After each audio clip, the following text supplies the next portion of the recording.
The Middle East. الشرق الأوسط. המזרח התיכון.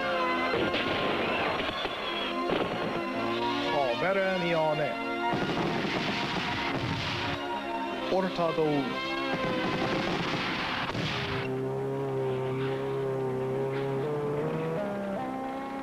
There are all sorts of reasons for the violence that has beset the Middle East in modern times.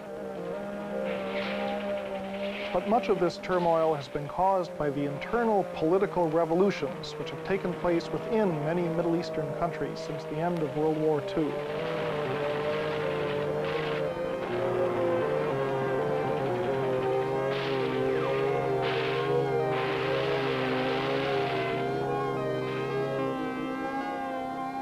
Two states which have lived through particularly profound revolutions are Iraq, with a series of rather violent coups d'etats over the last 30 years or so,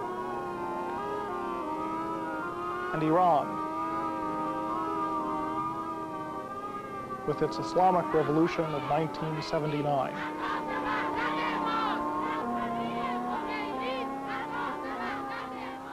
In addition, the political and religious affairs of Iraq and Iran have become increasingly intertwined with one another, especially since 1979. In this program, we're going to take a closer look at these two countries and examine some of the reasons for the political and religious upheavals that they have gone through in recent years. Let's begin with Iraq. Iraq is bordered on the south by Kuwait and Saudi Arabia, on the west by Jordan and Syria, on the north by Turkey, and on the east by Iran.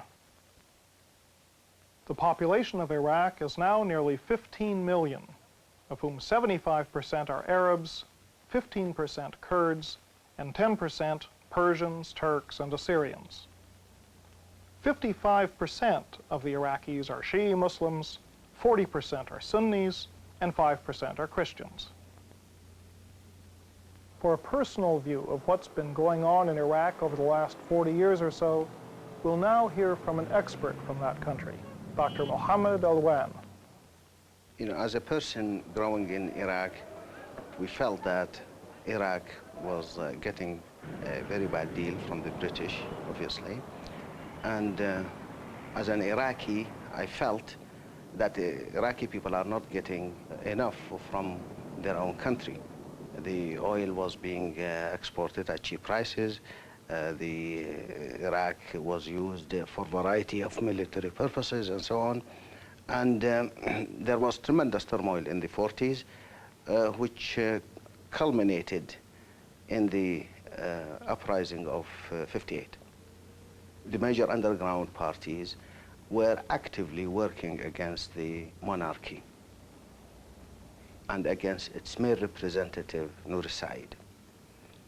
This took variety of shapes, and there were demonstrations, strikes, and boycotts, and so on. And ultimately, the military personnel staged a coup d'etat which toppled the monarchy.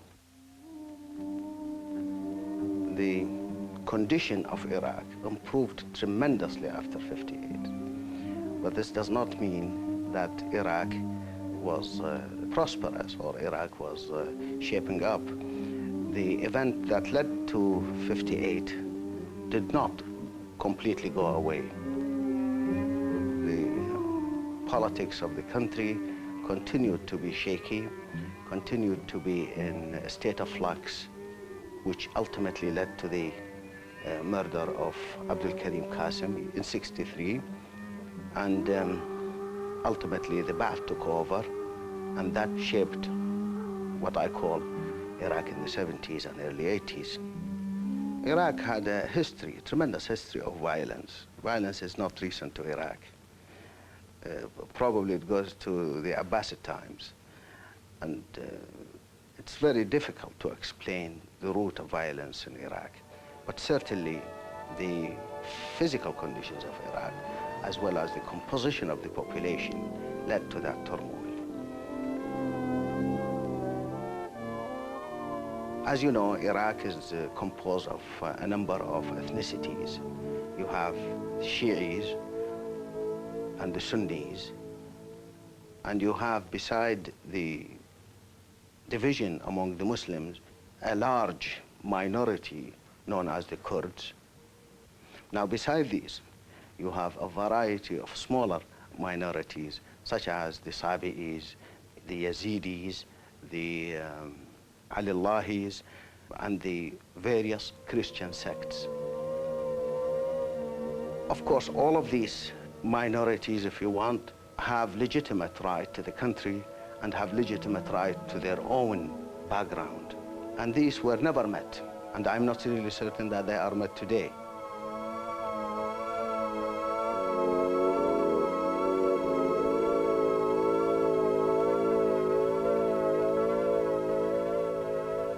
The Shi'is compose probably the majority of the Iraqi people. Yet, traditionally, since the Ottoman Empire, the government of Iraq has been a Sunni government and continued to be so till modern times, till now. When I was growing up, I did not really feel that I belonged to the Shi'is. At the time, the dynamics of the politics of Iraq led me to believe that we are one people. And even today, I think the majority of the Iraqi people believe in the unity of the soil of Iraq, regardless of their ethnicity. However, things do not work as the Iraqi people wanted, and now you have essentially a Sunni government governing a majority of Shi'is. Although there has been a rise of Islamic revivalism in most Arab countries and in most Islamic countries, it is not an Islamic revivalism due to a sudden belief in Islam.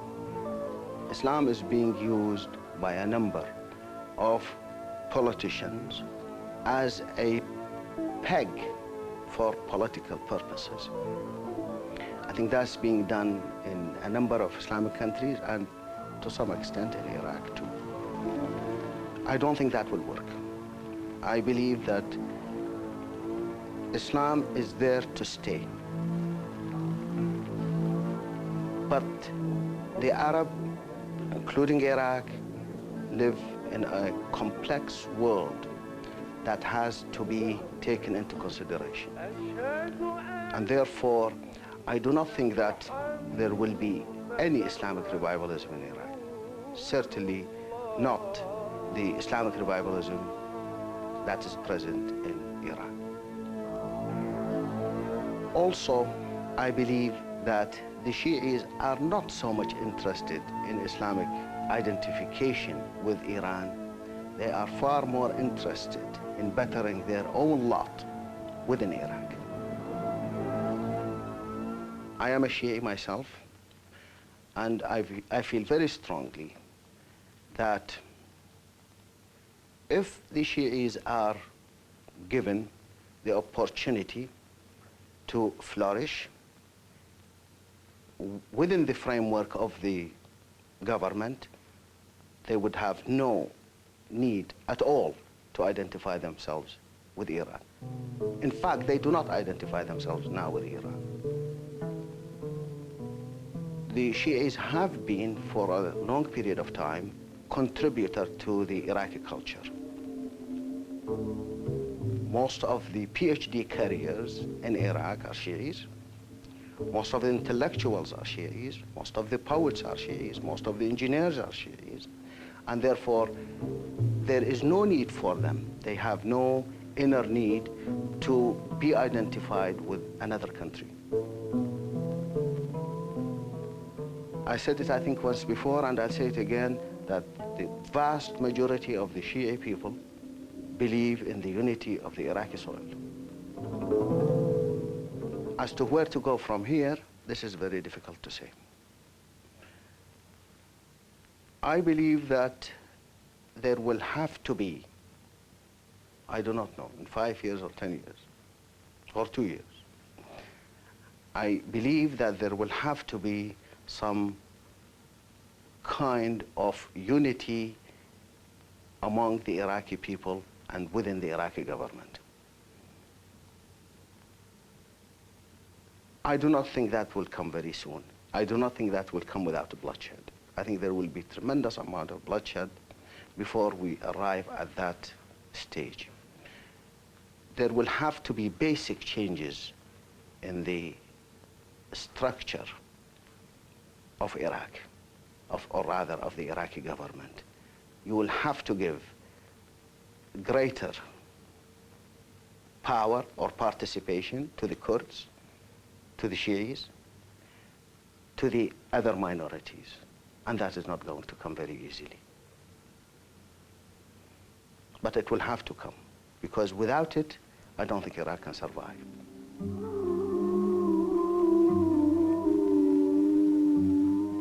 A lot of Iraq's problems have been caused internally, but a lot of them have also had external causes, very often stemming from its neighbor to the east, Iran. On numerous occasions, Iraq has, in fact, been under Iranian rule, sometimes for centuries at a time.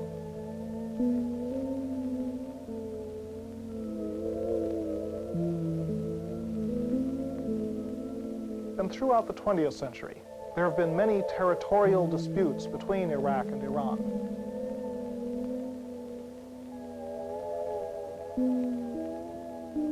Let's look at modern Iran now. Apart from its western neighbor, Iraq, Iran is bordered on the north by Turkey and the Soviet Union, and on the east by Afghanistan and Pakistan. The population of Iran is now nearly 43 million people and is a mixture of many different ethnic and linguistic groups. About 80% of the Iranians speak Persian or some Persian-related language, such as Kurdish or Baluch. Most of the remainder speak Turkish or Arabic. 93% of Iranians are Shi'i Muslims.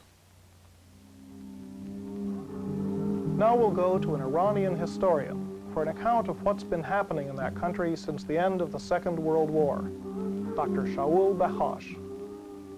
The main events that have shaped Iran since World War II were first the war itself, which acted as a catalyst for events that followed. Secondly, the oil nationalization movement under Mossadegh. Thirdly, the whole package of programs under the Shah, under Mohammad Reza Shah, which have generally been described as modernization or economic development. Fourth, I think, the sudden increase in oil prices in 1973-74. And finally, of course, the Islamic Revolution in 1979. Now let me elaborate a little bit on those. The war acted as a catalyst in a number of ways. First of all, it removed Reza Shah, a rather strong monarch, and put in his place his son, Mohammad Reza Shah, who was a much weaker monarch, certainly in the early years of his reign. Secondly, the war meant Allied occupation, and this was a humiliation for Iranians. A reconfirmation of an age-old belief that foreigners, rather than Iranians, determine the country's policies and its fate.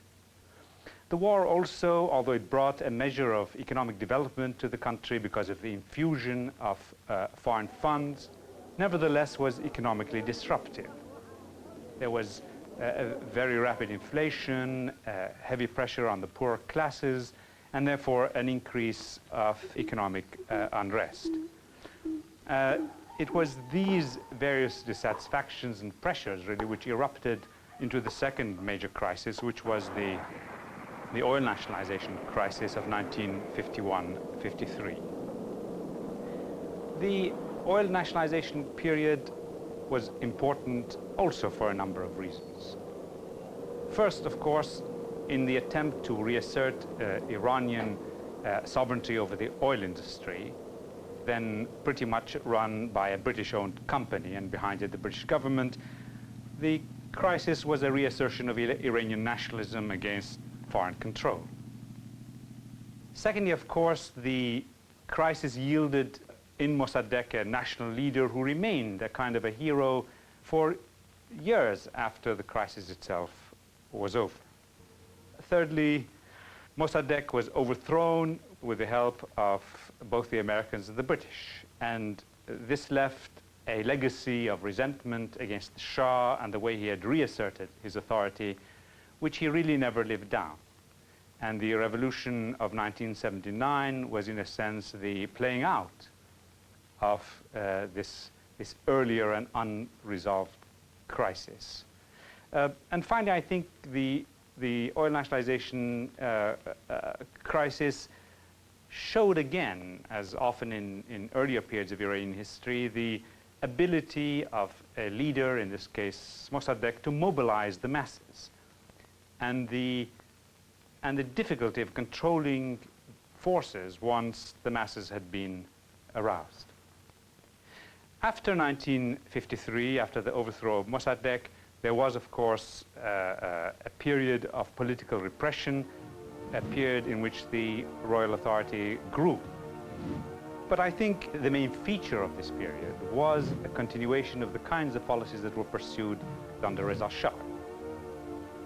In other words, what we have come to call very vaguely modernization, an expansion of schools and industry, road networks, infrastructure, electric power generation.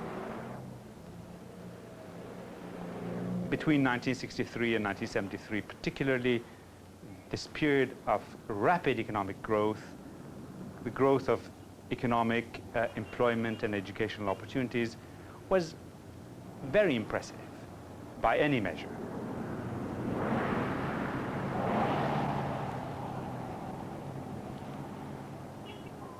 The expansion of the education system had already begun in the 20s and 30s. But nevertheless, the continuation of this in the 40s, 50s, 60s, and 70s has meant not only that 50% of Iranians are now literate, but hundreds of thousands have moved from villages into schools and even universities.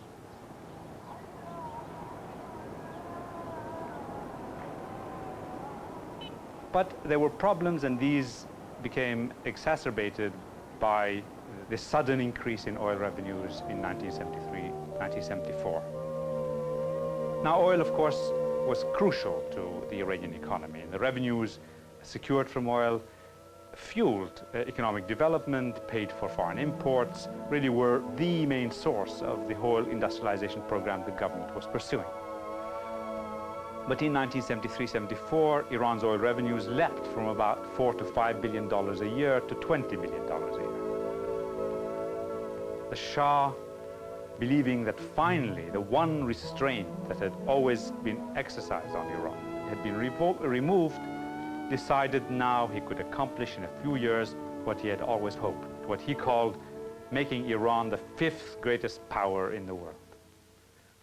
The attempt to spend this enormous amount of money in a very brief period of time created very considerable economic and social dislocation. Large numbers left the villages to come to the towns, so thus denuding the agriculture areas of their manpower and creating shanty towns in the great urban centers. There was very considerable inflation. Fortunes were made overnight, and this increased class tensions and resentment among the less off classes. Now, this period of economic and social dislocation coincided with growing autocratic tendencies on the Shah's part. Even well-meant programs such as laws to control land speculation, increase shareholding in national industries, even such programs were implemented in such a fashion, and often an arbitrary fashion, that this created fear among the very classes that should have supported the Shah. For example, the industrialists, the new entrepreneurs, the new middle classes that had benefited from years of economic development.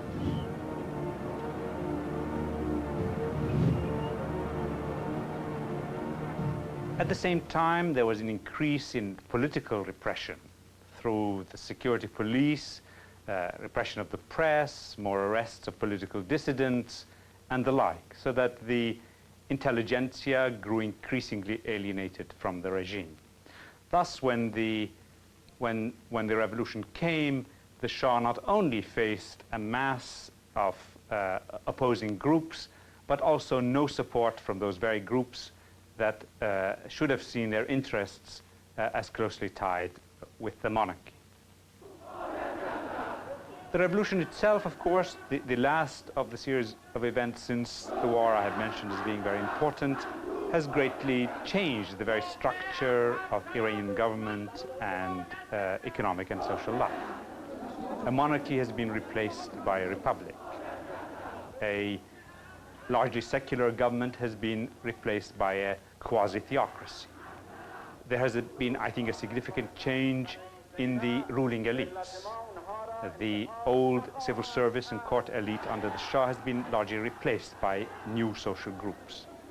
There has been an attempt to change the very judicial and legislative institutions of the state and to Islamicize these. The economy, to a very large extent, has been taken over by the state. All major industry, insurance and banking have been nationalized. A very large amount of private land, contracting companies, firms in trade have been taken over also by the government. Foreign trade is pretty much in the hands of the state. So that in addition to the political change in the political structure, one has had a significant shift of resources from the private to the public sector. The revolution thus spells a very important change in the thrust of Iranian history since World War II. The Iranians not only want to see Islamic government established elsewhere in the Gulf, they pursue this by sending propagandists into the Persian Gulf. They sponsor opposition groups in countries like Bahrain and in the Lebanon, and they have been establishing pan-Islamic organizations, such as, for example, the organization of Friday prayer leaders throughout the Islamic world to promote the export of revolution. But one should add immediately that the future is still very much in the balance, and whether Islamization will continue or whether it will end with Khomeini's own life, one has to wait and see.